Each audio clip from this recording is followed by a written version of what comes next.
क़ज़ा शुरू होता है। खलीफा हारून अल रशीद के ज़माने में शहर बगदाद में सनदबाद नामी एक गरीब आदमी रहा करता था। वो सामान ढोकर अपनी रोजी कमाता था। दिन भर उसका बस यही काम था कि यहाँ से बोझ उठाया, वहां पहुंचा दिया, वहां से कुछ और सर पर लादा, यहाँ पहुंचा गया। इसीलिए वो सनदबाद जमाल के नाम से मशहूर था। अरबी में हम्माल बोझ उठाने वाले को कहते हैं। एक दफा का जिक्र है कि वो बहुत भारी बोझ उठाए हश्तम पुश्तम चला जा रहा था। गर्मियों के दिन थे। आसमान से आग बरस रही थी। चलते चलते इसका गुजर एक सौदागर की हवेली के आगे से हुआ, जो सड़क किनारे एक खुशगवार सायादार जगह पर बनी हुई थी।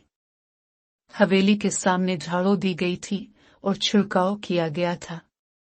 सनदबाद हम्माल ने देखा कि हवेली के फांक के साथ एक बड़ी सी बीच बिछी हुई है।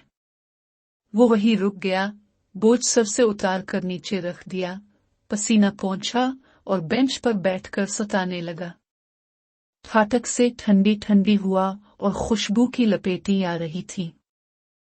हवेली में कहीं गीत गाए जा रहे थे, कहीं बाजा बज रहा था और कबूतरों, बुलबुलों, फाख्ताओं और चकोरों की मीठी मीठी बोलियां सुनाई दे रही थीं। सारे परिंदे चहचहाकर अपनी अपनी जुबान में खुदा के गिन गा रहे थे।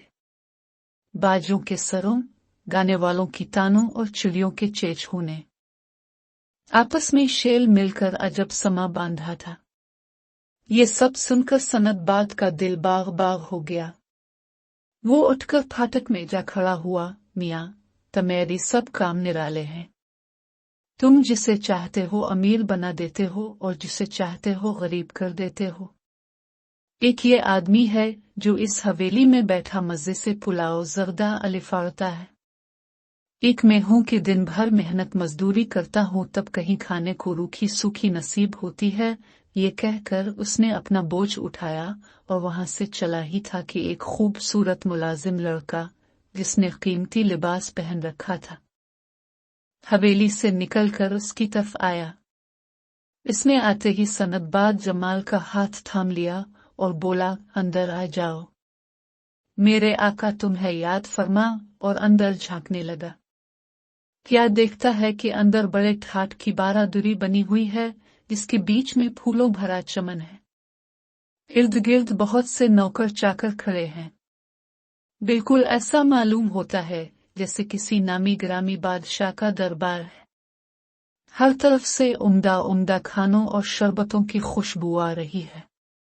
सनदबाद जमाल की हैरत की इंतहा न रही और उसने दिल ही दिल में कहा, वाह अल्लाह रहे हैं। सनदबाद हम्माल ने तमीजदारी से काम लेकर इसे टालना चाहा, लेकिन लड़के ने एक ना सुनी।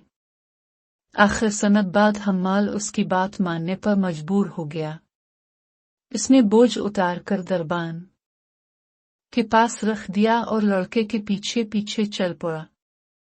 चलते चलते वो एक बहुत शानदार और वसी हाल में पहुंच गए, जहां दस्तरखान बिछा हुआ था और बड़े बड़े अमीर और सरदार बैठे दावत आड़ा रहे थे।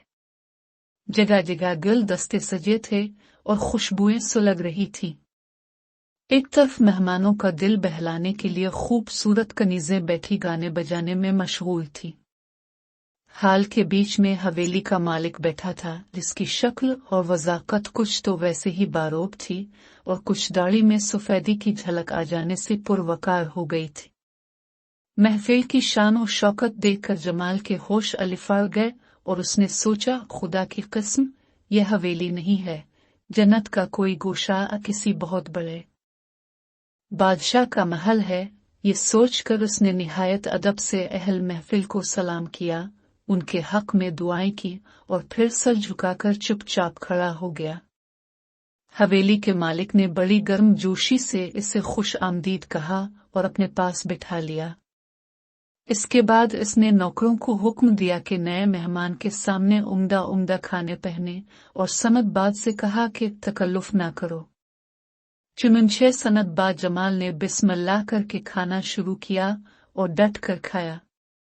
जब इसका पेट भर गया तो इसने हाथ मुंह धोए और हवेली के मालिक का शुक्रिया अदा करते हुए कहा, साहिब, अपने मेजबानी का हक अदा कर दिया। हवेली के मालिक ने कहा, मेरे दोस्त, तुम जब भी मेरे घर में कदम रखोगे तुम्हारी इसी तरह खातिर की जाएगी।